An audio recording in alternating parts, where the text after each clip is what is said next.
और कांग्रेस के वरिष्ठ नेता शशि थरूर एक बार फिर प्रधानमंत्री मोदी की तारीफों के पुल बांध रहे हैं। इस बार उन्होंने कोरोना लॉकडाउन की 5वीं बरसी पर भारत की वैक्सीन डिप्लोमेसी को सराहा है और इससे पहले भी थरूर कई मौकों पर पीएम मोदी की नीतियों की तारीफ कर चुके हैं। क्या है शशि थरूर के इस बदले हुए रूप की कहानी, आपको इस रिपोर्ट में दिखाते हैं।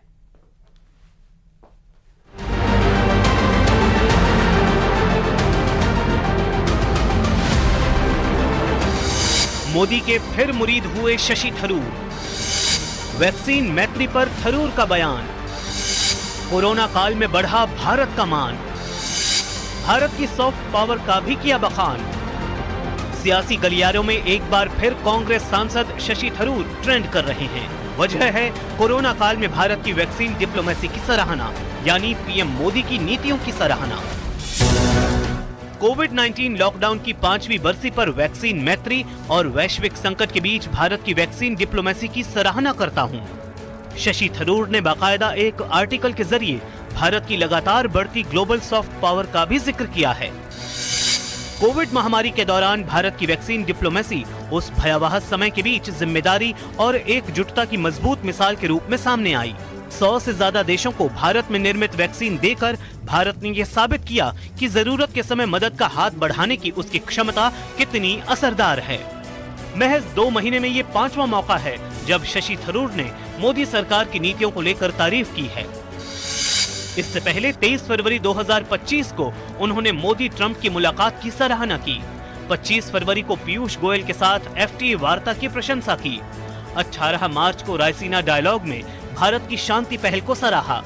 21 मार्च को बीजेपी सांसद बैजयंत पांडा के साथ सेल्फी वायरल हुई। यही वजह रही कि बीजेपी के शहजाद पूनावाला ने एक्स हैंडल पर कांग्रेस को नसीहत दे डाली।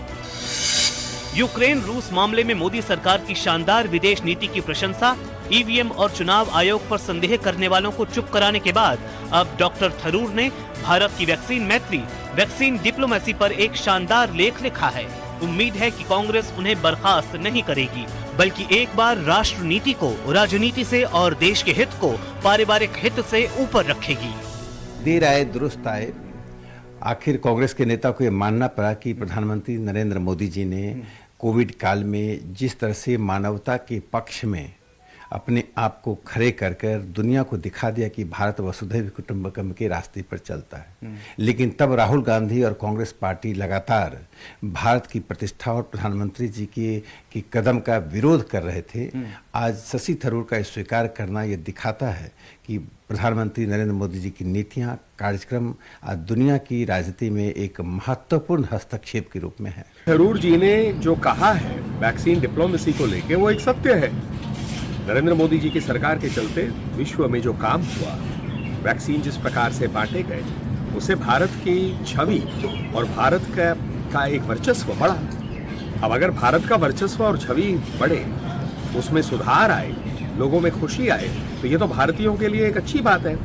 और ये बात जो है हर भारतीय के लिए महत्वपूर्ण है। अब शशि थरूर जी तो ये बात कह रहे हैं, लेकिन कांग्रेस पार्टी इसमें चुप ही रही है। देर आए दुरुस्त आए।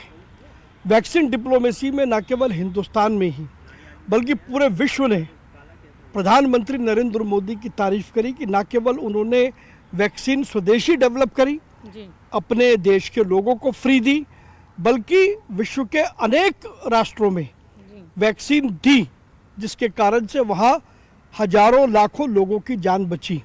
और अब अगर शशि थरूर इस सच्चाई को आज 4-5 साल बाद स्वीकार कर रहे हैं, तो मैं समझता हूँ कि शायद देर आए दुरुस्त आए। शशि थरूर का बार बार पीएम मोदी की नीतियों की सराहना करना सिर्फ संयोग है या सियासी संकेत, ये सवाल अभी भी बना हुआ है। लेकिन इतना तय है कि कांग्रेस के भीतर इसे लेकर हलचल जरूर मच रही होगी।